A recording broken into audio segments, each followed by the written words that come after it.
Hey, all, Scott here. Ever wanted to help support the show and own silver at the same time? Well, a friend of mine, libertarian activist Arlo Pignati, has invented the alternative currency with the most promise of them all. QR silver commodity discs. The first ever QR code 1-ounce silver pieces. Just scan the back of one with your phone and get the instant spot price. They're perfect for saving or spending at the market. And anyone who donates $100 or more to the Scott Horton Show at scotthorton.org/donate gets one. That's scotthorton.org/donate. And if you'd like to learn and order more, send them a message at commoditydiscs.com or check them out on Facebook at /commoditydiscs. And thanks.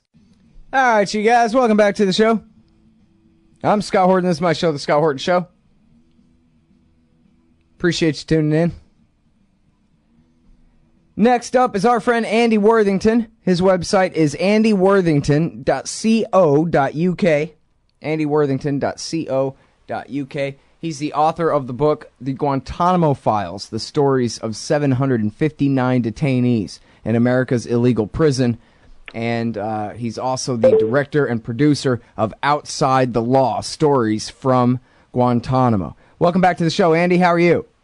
Yeah, I'm good. How are you, Scott? I'm doing very good. Appreciate you joining us today. Well, it's always a pleasure. So, listen, it's been, it's right around anniversary time, the 12th anniversary of the creation of Guantanamo and the legal regime, really, that created Guantanamo. And you had sent me this link to this old story from '07 that you had written about Dick Cheney and his lawyers and the different men inside the different departments in the White House, the Vice President's office, the Pentagon, and the Department of Justice, and the Office of Legal Counsel, etc., who wrote up this torture regime and the whole rationale behind it. It's such an interesting story, and I thought it'd be great if you could give us a retelling of that before we get back to more current news about Guantanamo, the possibility of closing it, etc. Well, sure. Yeah, I mean, the thing is, Scott, that it was interesting because I think Colonel Morris Davis, who was the former chief prosecutor of the military commissions at Guantanamo, a man who had a fabulous conversion against believing everything that he'd been told about the war on terror, and for the last 6 years has been an implacable critic of everything to do with Guantanamo. He wrote an article on November the 13th this year saying that it was 12 years of Guantanamo, which, I think triggered large parts of the media to pick up on it. It's not the 12th anniversary of Guantanamo in the sense that the actual prison opened on January the 11th, 2002, and on November the 13th, 2001, nobody was doing any work on the U.S. naval base in Guantanamo. They were still tossing ideas around as to where they were going to hold people. But the key document responsible for establishing that they were going to create Guantanamo, they were going to create this legal black hole on some location that belonged to America, but that legally they hoped would be beyond the reach of the courts, was this military order that was stealthily passed by, well, essentially, Dick Cheney single-handedly made sure that this thing, started to get the wheels rolling on November the 13th, 2001. And it's a document that at the time, I mean, you've got to go back to 2 months after the 9/11 attacks, that most people were not being encouraged to scrutinize very closely what was going on with their government at the time. But I remember reading years afterwards that when I first started really getting involved in Guantanamo, that Michael Ratner, the founder of the Center for Constitutional Rights, had realized when he heard about this document how serious it was. I had a friend who passed away a few years ago called Charlie Gittings, an American friend who started a campaign and a website called the Project to Enforce the Geneva Conventions.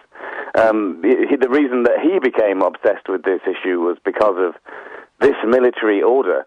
And I found out about how stealthily it had been introduced by Dick Cheney in an article in the Washington Post back in 2007, which I wrote about by Barton Gellman and Joe Becker, and it was a series on Dick Cheney. I believe that Gellman later had a book about Cheney, and it was the military order which he basically got a couple of signatures in the dead of night from people in the White House, and then made sure that it got out there without anybody really being able to question it. Was this document that established that they were that the U.S. government was going to create military commissions to try prisoners that were seized in the War on Terror, if that's what they wanted to do.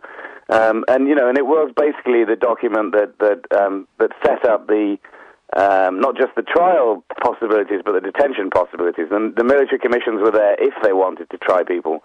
But basically what Cheney was doing was saying, this is how America is now behaving. We are going to round up whoever we want. We're going to hold them for as long as we feel like. If we're going to put them on trial, then what I've done is that I've ransacked the history books and I've come up with the military commissions that have been used at various times in America's history, and these are what we're going to. A version of these is what we're going to use this time round in our War on Terror for trying people that we say are terrorists. So a pretty major document. Yeah. Well, and it's funny the different excuses that they use too, and I don't know if this goes back to the original documents that you're talking about, but it seems so thin when they said, well, the Taliban aren't members of the Geneva Conventions, but that doesn't have anything to do with what the Geneva Conventions say at all. The Geneva Conventions say that everybody who is a signatory to it is bound to behave like in the deal. It doesn't require that the people that you're up against are also signatories to the thing, and it never did, and it never had been interpreted that way before, right? I mean, they're basically just making stuff up. One thing that obsessed them was how they could create a category of human being that didn't receive any protections, and and that's fundamentally misunderstanding that although there are obviously different parts of the Geneva Conventions apply to different people in different ways, and arguments can be held about exactly what applies to whom. It was never the truth that the administration wanted, which was that there were people that weren't covered. But you may remember, I'm sure, Scott, that in January 2002, so when Guantanamo was being set up, and paving the way for the memo that President Bush issued on the 7th of February 2002, the official U.S. torture document, when he said, the Geneva Conventions don't cover Al-Qaeda and Taliban, and gave some waffle about how, to the extent possible, the spirit of the Geneva Conventions will be applied. Just rubbish. I mean, that didn't cover the fact that what he'd actually done is say, we are free to torture these guys. From that date until June 2006, when the Supreme Court turned around to the Bush administration and said, by the way, the case was about the military commissions, and they threw them out, said they're illegal. Congress then brought them back. But, the Supreme Court also said to the president, we think that you have forgotten that everybody who is in your custody is entitled not to be tortured. The common Article 3 of the Geneva Conventions applies to everybody. It took 4.5 years before the highest court in the land turned around to them and said, guys, there isn't a category of people who aren't protected. You are not allowed to torture or abuse anyone in your custody. And that was hugely significant. But it's deeply shocking that for 4 years and 4 months, essentially, the United States was officially torturing people. Well, and then this is a big deal, too, that the August 2002 memo didn't come until after they figured out that, boy, we better write up a memo to legalize the torture that we've been committing against Abu Zubaydah, the guy that we interviewed Jason Leopold about yesterday, who turns out wasn't really an Al-Qaeda guy at all. He just ran a summer camp. Well, it was a training camp, but it wasn't really an Al-Qaeda training camp there in Afghanistan. Yeah, absolutely. And, and it's always been one of those things, really, that, they had him on the 28th of March 2002. The U memo authorizing his torture was August the 1st, 2002. We've had Ali Soufan of the FBI saying that sometime in June, he stopped working with the interrogation of Abu Zubaydah because the CIA were starting to torture him.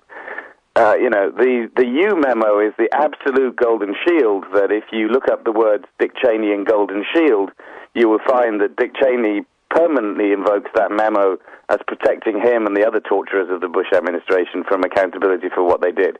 Lawyers told them what the lines were that couldn't be crossed. The truth is, Abu Zubaydah was being tortured for months before the phony memo was written that laid down the lines that apparently can't be crossed. That memo is wrong, but it's regarded as legally defensible. but they were torturing the guy anyway. Yeah. And now we got to talk, too, about, well, there's so many things here. First of all, I think it's so important, and, veteran listeners of this show, if you can call them that, longtime listeners of this show, they're aware of this. But I know that most people aren't because they just never talk about it this way. But that is that it's not a few Al-Qaeda guys who were waterboarded here and there. Tens of thousands of Afghans and Iraqis, maybe more, were tortured under these loopholes and under the impression that everybody got up and down the chain of command everywhere that none of our enemies here have any rights to be respected whatsoever. And so all of the things that America prosecutes people for torture including, mock executions and tying somebody up and beating the hell out of them or almost drowning them to death or the sleep deprivation and whatever, all of those things became quote-unquote legal, de facto legal, became part of the practice all across Iraq, not just at Abu Ghraib, but remember Tony Lugaranis in the torture question, the PBS documentary talked about, man, we tortured them in their living rooms in front of their kids, we torture them on the side of the road, we torture them in the backyard, we torture them with a box and with a fox, and everywhere, and tens of thousands of them without limit. Right. So, boo-hoo, yeah, somebody got dunked in the water a few times. Somebody who knocked the towers down got dunked in the water a couple of times. Boo-hoos, say the apologists. But that's fine as far as it goes, which it's arguable as far as it goes. But that completely ignores the fact of what happened to innocent men and women and children by the tens of thousands across the terror war. And, in fact, right now, at least most recent reporting in Somalia under American supervision as well. 2 different dungeons there. Yeah. Yeah, well, no, absolutely. And, the real bottom line of that is that, the military are people in the military obey orders. So the responsibility is for the people who give them those orders to set the parameters. And the reason that all of this abuse took place everywhere that you're talking about, and it's a very powerful and pretty truthful way of putting it, I think, as well, Scott, is that the people who were responsible for giving them their orders, and that's coming down from the President of the United States and the Vice President of the United States and the Defense Secretary Donald Rumsfeld, abdicated their responsibility to tell these people what they could and couldn't do. And in a lot of cases what we found out is that people were given leeway, and, in the notorious examples that we know about, people were told to make things difficult for people, make sure they didn't sleep well. But across the board, what happened was that people whose job it was to be told what to do by their superior officers, to be told what was right and what was wrong, their superior officers failed them. So, you're right, but who is to blame for this? And, and it's Bush, Cheney, and Rumsfeld.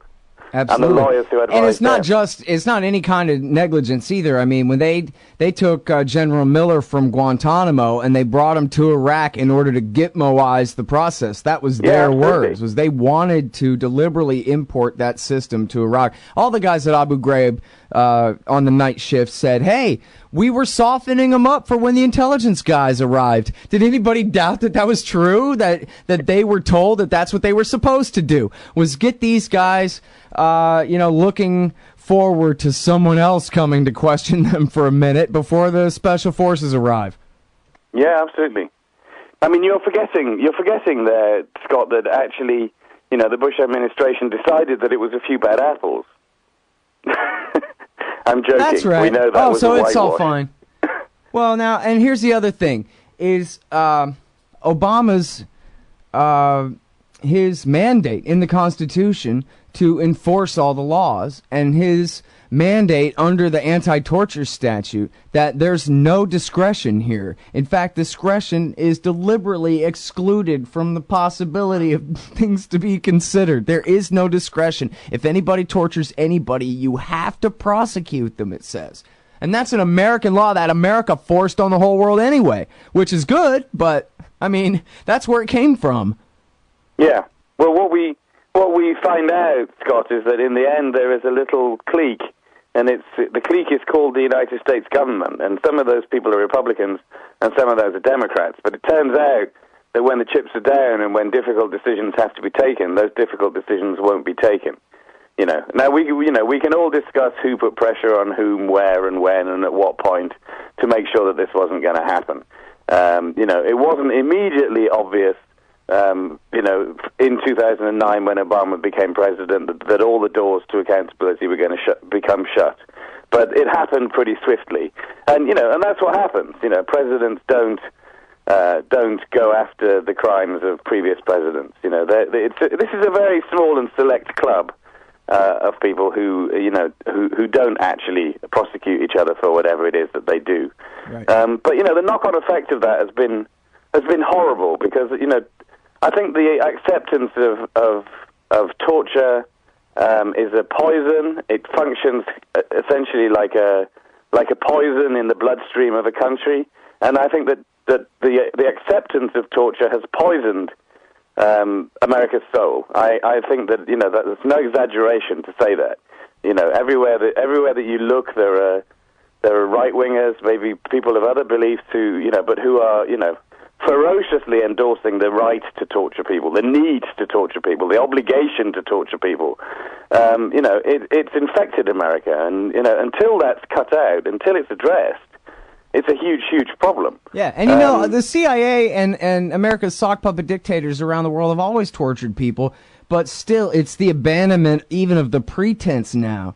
And, I remember when Abu Ghraib first broke on conservative Republican Texas talk radio, in fact, San Antonio talk radio, one of the most militarized towns in America, and the unanimous conservative consensus was, whoa, America doesn't go around torturing its captives. What in the hell is this?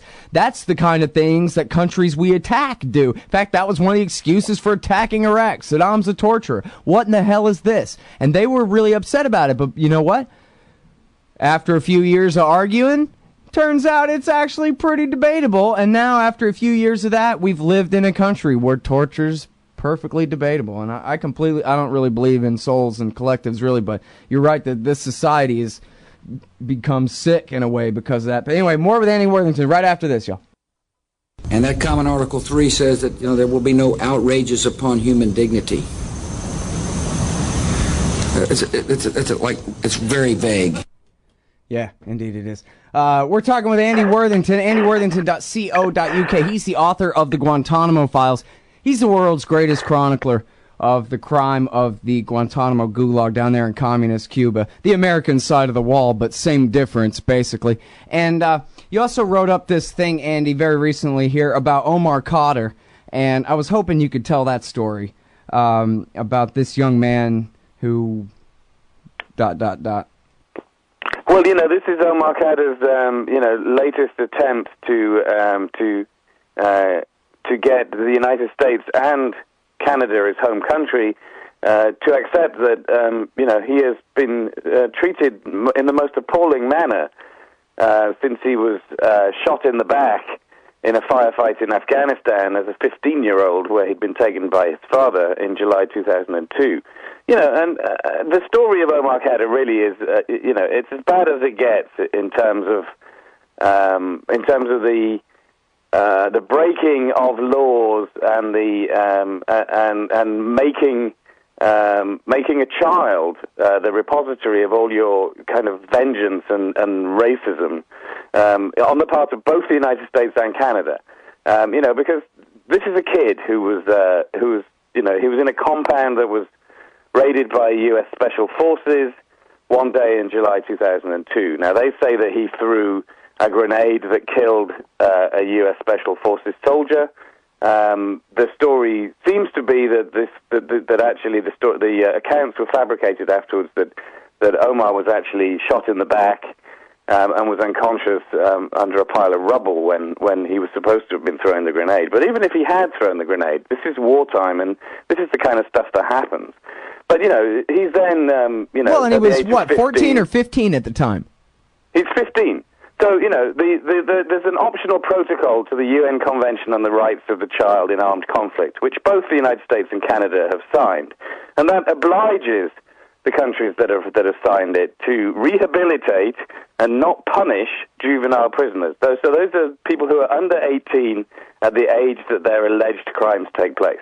Well, neither America nor Canada did that. And, you know, and what happened was that, you know, Omar was then, you know, abused, taken to Guantanamo, held there, horrible things happened to him at Guantanamo for years, and eventually... Well, but wait a minute, Andy. I mean, this kid must have been a real terrorist child prodigy to be in Afghanistan at the age of 15, right? He was taken there by his dad, Scott, you know? When you're a child and not responsible for your actions, it is it's your parents, are the people who make the decisions about your life. It's not you making the decisions. But, you know, the worst part of the story to me, Scott, is that eventually, you know, America tried to put this guy on trial in one of their military commissions as though he was one of the worst of the worst. And eventually they said to him, look, you're not going to go home unless you agree to a plea deal. So in his plea deal, he had to admit that over and over again that he was responsible for his own actions. He then had to admit that he threw the grenade, even though it seems pretty certain that he didn't. And by doing that, he had to admit that he was a war criminal for having allegedly thrown a grenade that killed a U.S. Special Forces soldier in wartime. So, you know, this is the great shame, is that President Obama presided over a plea deal in which a former child prisoner said that it's okay what the Americans do in wartime, but if you fight against them, that's not war. That's a war crime. War crimes are traditionally atrocities involving civilians. War crimes have never, ever been engaging in combat in wartime in an occupied country. But that's what America did with Omar Khadr. Not only did they do that to this guy, but they did this to somebody who was a child when captured. You know, I mean, how can it get worse than that, really? Well, let's go back to the grenade for a second. Why is it that you're so skeptical he threw the grenade? Oh, there are reports that were written about it were altered afterwards. That emerged in the very long and protracted pre-trial hearings. That's all the reasonable doubt you need right there, Your Honor. Case dismissed. Yeah, no, absolutely. So, I mean, what's and in happening fact, at the moment... Didn't they say, Andy, that, oh yeah, and he, like, pulled a pin with his teeth and he threw it back over his head like some TV show over the wall? Well, yeah, I mean, yes. Yeah, well, this thing was obviously made up by whoever made it up, even if it wasn't Khadr who made it up with a gun to his head. Right.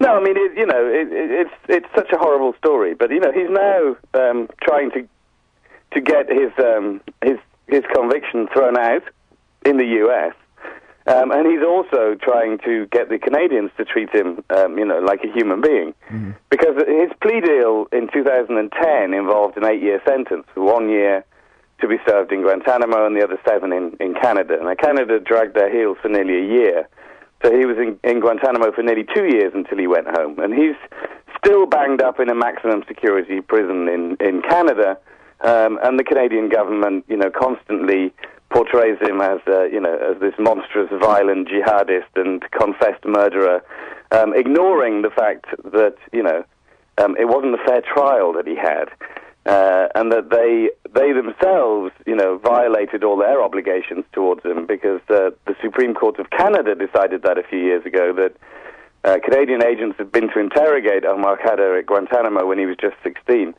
And the Supreme Court ruled that they had violated his rights. But the Canadian government doesn't care, because the Canadian government is only concerned with being as racist and xenophobic and Islamophobic as possible, and telling that repeatedly to the Canadian people, which is pretty horrible. Now, I'm sorry, in your movie, do you focus on Khadr at all?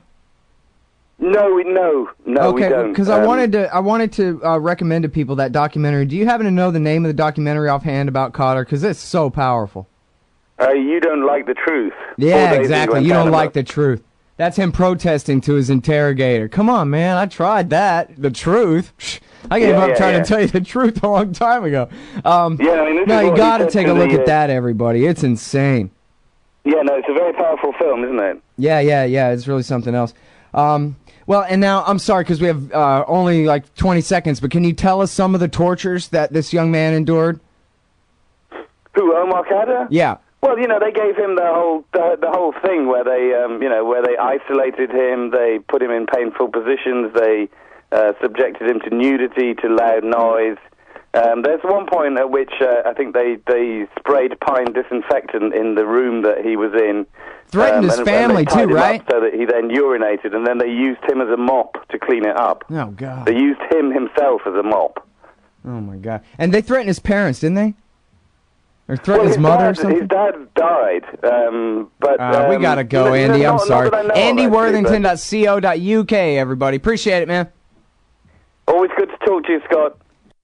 Hey, y'all, Scott here for MyHeroesThink.com. They sell beautiful 7-inch busts of libertarian heroes, Ludwig von Mises, Murray Rothbard, Ron Paul, and Harry Brown. I've got the Harry Brown one on the bookshelf now. Makes me smile every time it catches my eye. These finely crafted statues from MyHeroesThink.com make excellent decorations for your desktop at work, bookends for your shelves, or gifts for that special individualist in your life. They're also all available in colors now, too. Of course, gold, silver, or bronze. Coming soon, Hayek, Hazlitt, Carlin. Use promo code Scott Horton and save $5 at MyHeroesThink.com.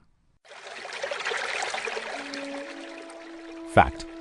The new NSA data center in Utah requires 1.7 million gallons of water every single day to operate. Billions of Fourth Amendment violations need massive computers and the water to cool them.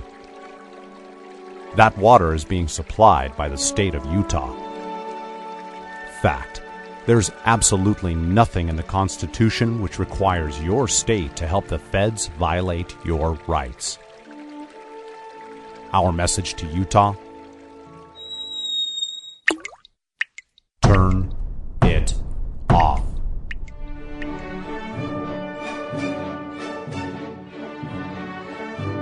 No water equals no NSA data center. Visit offnow.org.